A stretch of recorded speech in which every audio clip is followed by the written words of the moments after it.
Theodore Roosevelt and other people in the Navy Department understood that although the cause of war was the situation in Cuba, the war would be against Spain. And anything Spain could bring to bear in that war would be something that American forces should attack. The Spanish fleet was located in the Philippines. The Philippines had harbors that were worthwhile. The Philippines commanded the water routes between China and Southeast Asia. So to the few people, the Philippines meant something. For she's the belle of all Manila, my Filipina queen. She's won me with the brightness of her smile.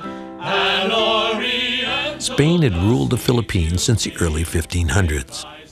While over 1,000 islands in the Philippines were inhabited, the capital of Manila dominated culture and commerce. Sugar, hemp, and tobacco were shipped through Manila to the markets of China. But unlike Cuba, whose sugar industry created great wealth for Spain, the Philippines produced little revenue. Spanish missionaries forced the Filipinos to convert to Catholicism and collected taxes on their most fertile lands. Filipinos who pressed for reforms ended up in dungeons or executed. Under the flag of the Katipunan, or Society of the Sons of the People, 20,000 Filipinos staged an uprising in 1896. They had had too much of Spanish oppression, too much of Spanish control. They had lost virtually their rights and they were living as second-class citizens. And therefore, Filipinos who had held sporadic revolts before 1896 culminated and got together to launch a major nationwide revolution against the Spaniards. 27-year-old Emilio Aguinaldo, the son of a wealthy landowner, rose through the ranks of the revolutionary movement. Aguinaldo became president of the Katipunan in the spring of 1897. Filipino citizens, let us follow the example of European and American nations. Let us march under the flag of liberty, equality, and fraternity. With 200,000 troops fighting in Cuba, Spain could not afford a war in the Philippines.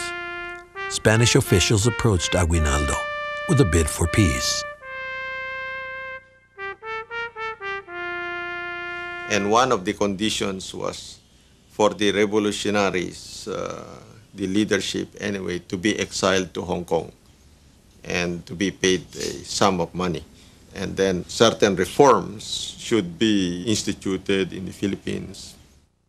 Though Aguinaldo did not believe that the Spanish would implement the reforms, he needed the money for food and supplies. Aguinaldo agreed to embark for Hong Kong. There, he would purchase arms for shipment back to the Philippines. To the extent that Americans knew that there was an insurgency in the Philippines, there was a vague sympathy and support. Americans have been at least rhetorically supportive of anti-colonialist, anti-imperial movements from the time of the American Revolution. Compared to the insurgency in Cuba, which Americans knew all about, the Philippines were really a blank spot in the American public's perception.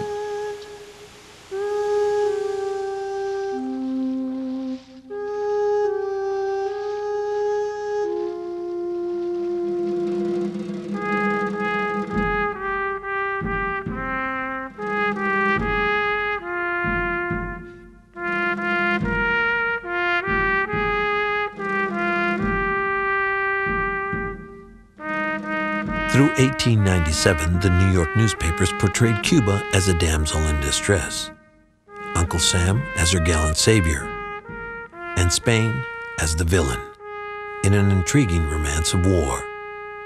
And every romance has its troubadour. Hearst's was Richard Harding Davis. Richard Harding Davis was a brilliant writer, but more than that, he was an incredible character.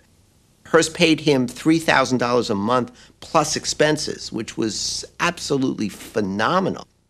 As the international correspondent for Harper's Weekly, Davis had journeyed through the Middle East and Central America. For the New York Journal, Davis cabled back stories from Cuba that flared his readers' imaginations.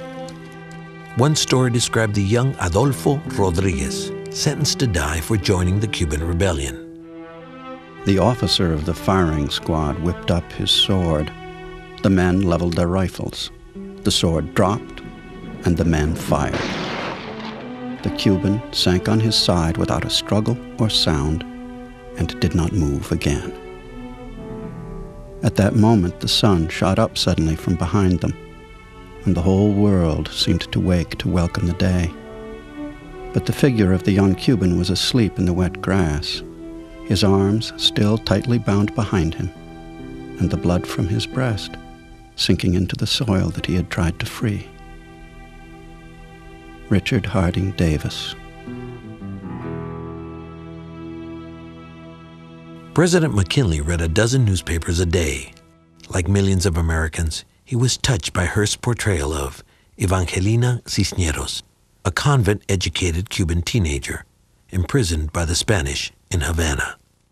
Hearst set up an international campaign to get prominent women all over the world to send telegrams to Spain demanding the release of Ms. Cisneros. Julia Ward Howe, the author of the Battle Hymn of the Republic, wrote an impassioned letter to the Pope. We implore you, Holy Father, to induce the Spanish government to abstain from this act of military vengeance. President McKinley's mother added her name to the cause. All this continued to sell newspapers, but it didn't affect Cisneros' release. She continued to languish in this Cuban prison. They arranged an escape attempt. This was done by William Randolph Hearst, who got a hunk of a man named Carl Decker to arrange this escape. And he rented the house next door and put a plank across to the window of the prison where she was and walked across and broke in that way and rescued her. She reached out her hands to us with many little glad cries, rippling out in whispered Spanish benedictions for our efforts to save her. They brought her out of Cuba, sailed her triumphantly into New York Harbor, and Hearst arranged one of the most triumphant series of events. She was feted at balls at the Waldorf, at dinners at Delmonico, brought to Washington, in the company of William Randolph Hearst. I thought over what I would say to the president, that the women and children of Cuba must look to the great United States for protection. Then he came in. My poor speech for Cuba was forgotten, but I looked into the kind face of the president, and what I thought I saw there made me content. Evangelina Cisneros. American men had rescued one Cuban woman, and the question that now faced the nation was, when would the United States free Cuba?